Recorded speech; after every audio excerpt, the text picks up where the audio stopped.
Hello friend, हम आज बल्की uterus के बारे में बात करेंगे। बल्की यूट्रस एक कॉमन कंडीशन है यूट्रस की। इसमें यूट्रस नॉर्मल साइज से बड़ा हो जाता है और इसकी वॉल मोटी हो जाती है। तो नॉर्मल यूट्रस का साइज जो है एक नाशपाती के आकार की होती है और इसकी जो कंडीशन होती है एक बंद मुट्ठी की तरह इसकी आकार होता है और इसकी जो चौड़ाई होती है वो लगभग 2.5 इंच होती है और लंबाई 3 से 4 इंच होती है। तो कुछ कंडीशन में यूट्रस का साइज नॉर्मल कंडीशन से थोड़ा बड़ा हो जाता है, तब हम उसको बल्की यूट्रस या बचदाने के सूजन कहते हैं। कभी कभी बल्की यूट्रस एक नॉर्मल कंडीशन होता है, उसमें किसी तरह का प्रॉब्लम नहीं होता है, लेकिन कभी कभी बल्की यूट्रस जो है सीरियस कंडीशन हो जाता है और उसमें कई सारे प्रॉब्लम्स आने लगते हैं। तो बल्की यूट्रस होने के बाद उसमें क्या-क्या प्रॉब्लम्स आते हैं, क्या-क्या कंडीशन उसमें आता है, उसके बारे में बात करेंगे कि इसमें कौन-कौन से प्रॉब्लम्स आते हैं, उसको डायग्नोस कैसे करते हैं और उसका ट्रीटमेंट क्या-क्या करते हैं, इसके बारे में पूरी डिटेल में बात करेंगे। तो बल्की यूट्रस में कौन-कौन से सिम्पटम्स आते हैं, तो बल्की यूट्रस में पीरियड का टाइम टेबल गड़बड़ा जाता है और पीरियड एबनॉर्मल हो जाता है। कभी-कभी हैवी ब्लीडिंग होती है और नॉर्मल ब्लीडिंग 3-4 दिन के बजाय 8 से 10 दिनों तक चलता है। बल्की यूट्रस में कभी-कभी ब्लीडिंग ठीक होकर फिर से चालू हो जाता है, कभी ठीक हो जाता है और फिर चालू हो जाती है ब्लीडिंग। पेट के निचले हिस्से में दर्द रहता है और इंटरकोर्स के समय काफ़ी परेशानी और दर्द हो सकता है। कभी-कभी कमर में दर्द हो सकता है और हैवी ब्लीडिंग के कारण खून की कमी की वजह से आपको वीकनेस लग सकता है। तो ये सारे सिम्पटम्स बल्की यूट्रस में होते हैं और एक काफ़ी दिनों तक चलते हैं। तो अब हम बात करते हैं बल्की यूट्रस होने के कॉमन कारणों के बारे में। तो इसका जो सबसे पहला कॉमन कारण होता है वो पहला कारण है प्रेगनेंसी। प्रेगनेंसी में यूट्रस का साइज बड़ा हो जाता है। चूँकि ये स्वाभाविक है, जैसे-जैसे बच्चा बड़ा होता है तो यूट्रस का साइज बढ़ने लगता है और यूट्रस काफ़ी बड़ा हो जाता है। दूसरा जो कॉमन कारण है वो है आपका एडिनोमायोसिस। यूट्रस के अंदर जब ये एडिनोमायोसिस होता है तो यूट्रस का जो अंदर की मांसपेशियाँ जो होती है वो बाहर शिफ्ट हो जाती है और एक फाइब्रॉइड की तरह दिखने लगती है और जिसके कारण यूट्रस का साइज बड़ा हो जाता है और ये जो है एस्ट्रोजन हार्मोन के वजह से होता है। और तीसरा जो कारण है यूट्रस में फाइब्रॉइड का होना।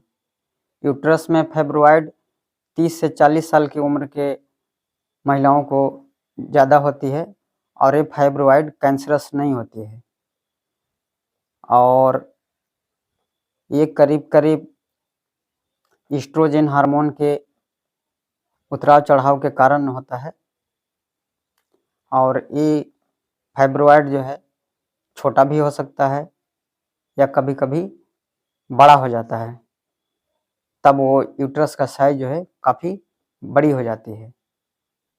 और चौथा जो कॉमन कारण है वो है प्री मेनोपॉज़ल स्थिति। चूँकि मेनोपॉज़ से पहले हार्मोन का उतराव-चढ़ाव काफ़ी होता है। जब 40 साल की उम्र पार करती है तो महिलाएँ 40 से 45 होते-होते, किसी-किसी को 50 होते-होते मेनोपॉज़ होता है और मेनोपॉज़ होने से पहले ये सिम्पटम्स आता है और हार्मोन जो है एस्ट्रोजन, प्रोजेस्टेरोन का लेवल जो है काफ़ी उतराव-चढ़ाव होता है और जब ये मेनोपॉज़ हो जाती है तो ये सिम्पटम अपने आप खत्म हो जाते हैं, तो फिर ठीक हो जाता है। लेकिन जब मेनोपॉज की स्थिति से पहले यूट्रस का साइज बढ़ जाता है, और जैसे ही मेनोपॉज फिर हो जाती है तो फिर वो अपने आप ठीक हो जाता है। और 5वां कारण है पीसीओएस। पीसीओएस एक हार्मोन इम्बैलेंस की वजह से होने वाला एक सिंड्रोम है।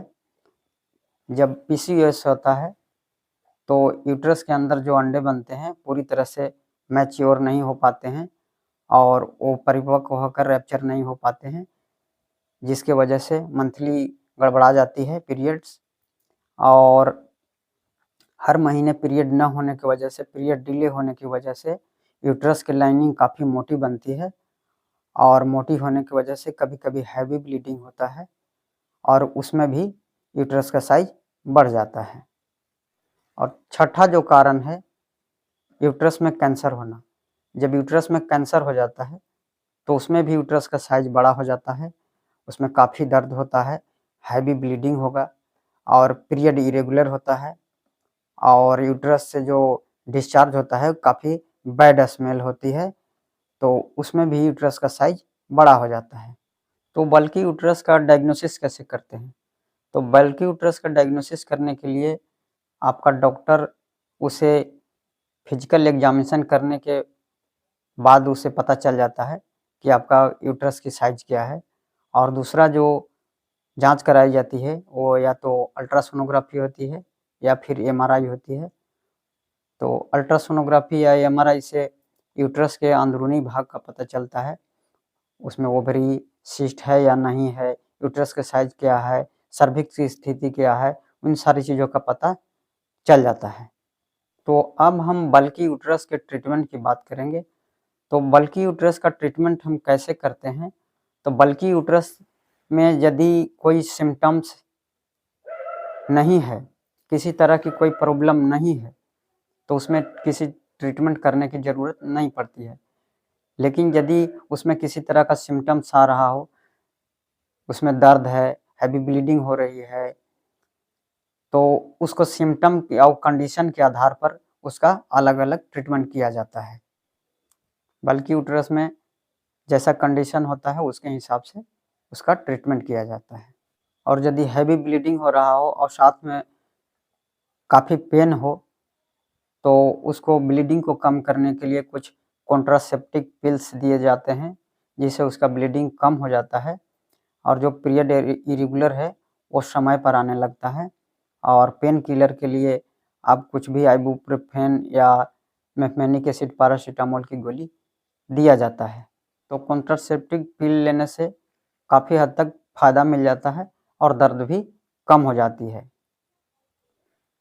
और बल्कि यूट्रस में यदि ट्रीटमेंट लेने और दवाइयाँ लेने के बावजूद भी लाभ नहीं हो रहा हो और उस महिला की जिसे बल्कि यूट्रस है उसका फैमिली कंप्लीट हो चुका है और उनका उम्र 40 साल से ज़्यादा हो चुका है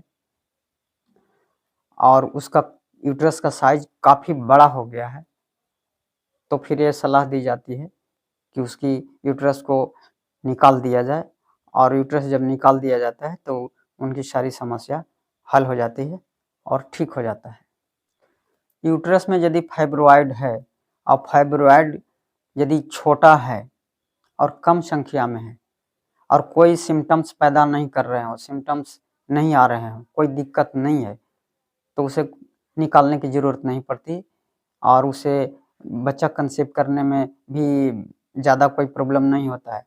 लेकिन यदि फाइब्रॉइड काफ़ी बड़ा है और वो काफ़ी सिम्पटम्स लेकर के आ रहा है, जैसे पेन हो रहा हो या हैवी ब्लीडिंग हो रही है या बच्चा कंसीव होने में प्रॉब्लम हो रहा है, तब उस अवस्था में यूट्रस को निकालना पड़ सकता है। यदि उनका फैमिली कंप्लीट हो गया है और उन्हें बच्चे की ज़रूरत अब नहीं है और उनकी उम्र भी 40 से पार कर गया हो, तो उन्हें यूट्रस निकालना पड़ सकता है।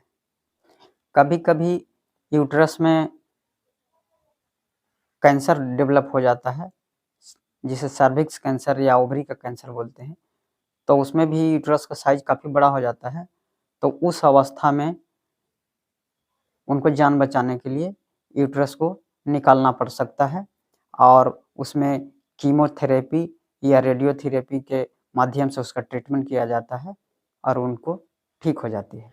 तो अधिकांश केस में यदि आप समय से डॉक्टर को दिखाते हैं और ट्रीटमेंट लेते हैं तो अधिकांश केस में हल्की दवाइयाँ और ट्रीटमेंट से ही यूट्रस, बल्कि यूट्रस बिल्कुल ठीक हो जाता है।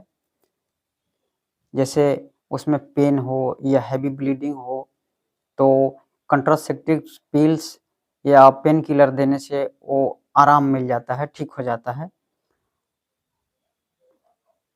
लेकिन कभी-कभी जब समस्या ज़्यादा बड़ी हो जाती है या यूट्रस की समस्या जो है उसमें दवाइयाँ लेने के बावजूद भी वो ठीक नहीं हो पाता है, तो उस अवस्था में यूट्रस को निकालना पड़ता है। तो ये था आज का हमारा बल्कि यूट्रस पर टॉपिक। तो हम आशा करते हैं कि इस वीडियो के माध्यम से आप लोगों को अच्छी तरह से जानकारी मिल गई होगी कि बल्कि यूट्रस क्या है, इसका ट्रीटमेंट कैसे करते हैं। तो सारी जानकारी आप लोगों को मिल गई होगी। और यदि और कोई टॉपिक पर आप जानकारी चाहते हैं तो कमेंट बॉक्स में जाकर के कमेंट ज़रूर करें, मैं वीडियो बना करके अपलोड कर दूँगा। यदि आप मेरे वीडियो को पहली बार देख रहे हैं तो मेरे चैनल को सब्सक्राइब करें और लाइक करें, और ऐसी वीडियो देखने के लिए, हेल्थ से रिलेटेड वीडियो देखने के लिए मेरे चैनल पर बने रहें। Thank you.